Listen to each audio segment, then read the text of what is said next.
Welcome to தமிழன் recipe. இன்றைக்கி நம்ம என்ன பார்க்க போகிறோன்னா ஒரு சூப்பரான டேஸ்டான கமன்னு ஒரு சூப்பராக இட்லி பொடி, அதுவும் இறால் பொடி, சென்னாங்கண்ணி பொடி எப்படி அரைக்கிறது அப்படிங்கிறது தான் நம்ம பார்க்க போகிறோம். ரொம்பவே டேஸ்ட்டாக இருக்கும். இதை 1 மந்த் வச்சு கூட நம்ம சாப்பிட்லாம்.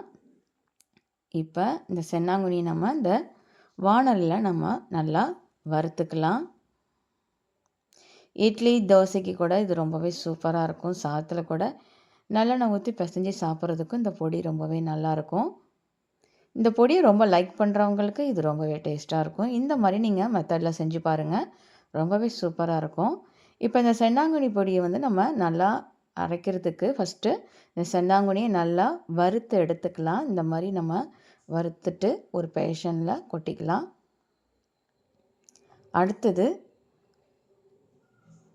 கடலைப்பருப்பு ஒரு 2 டேபிள் ஸ்பூன், உளுத்தம்பருப்பு ஒரு 2 டேபிள் ஸ்பூன், காஷ்மீர் மிளகாய் இல்லைனா நார்மல் மிளகாய், பட்டை மிளகாய் இருந்துச்சு அப்படின்னா காரத்துக்கு ஏற்ப போட்டுக்கோங்க.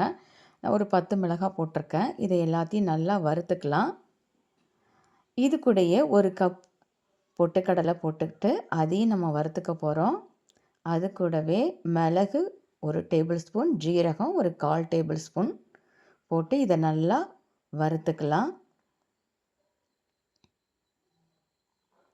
இப்போ இதெல்லாம் நல்லா வறுத்தாச்சு.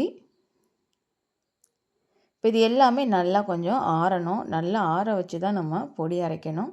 உடனே அரைச்சோம் அப்படின்னா ஈரப்பதமாகிடும். அதனால் இது கொஞ்சம் ஆறட்டும். அதுக்கப்புறம் நம்ம என்ன பண்ண போகிறோம் அப்படின்னா, அதே வாணலில் வாசனைக்காக கொஞ்சம் கருவேப்பிலையும், பூண்டு, உப்பு இது எல்லாத்தையும் நல்லா வறுத்துக்கலாம். இப்போ ஃபஸ்ட்டு நம்ம வச்சுருக்கிற இந்த சென்னாங்கண்ணி இதெல்லாம் வறுத்து வச்சுருக்கோம் இல்லையா, அதை மிக்சியில் போட்டு ஓரளவுக்கு கொரப்பாக நம்ம அரைக்கணும். ரொம்ப நைஸாக அரைக்க வேண்டாம்.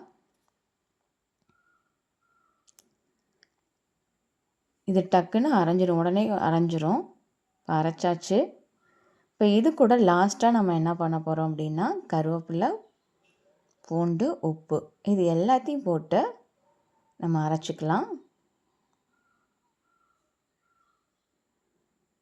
இப்போ நமக்கு கமன்னு ஒரு டேஸ்ட்டான சென்னாங்கண்ணி இறால் பொடி நமக்கு ரெடி ஆயிடுச்சு. இந்த மாதிரி ட்ரை பண்ணி பாருங்கள், ரொம்பவே சூப்பராக இருக்கும். நம்ம சேனல் சப்ஸ்கிரைப் பண்ணாதவங்க சப்ஸ்கிரைப் பண்ணிக்கோங்க, லைக் பண்ணுங்கள், ஷேர் பண்ணுங்கள்.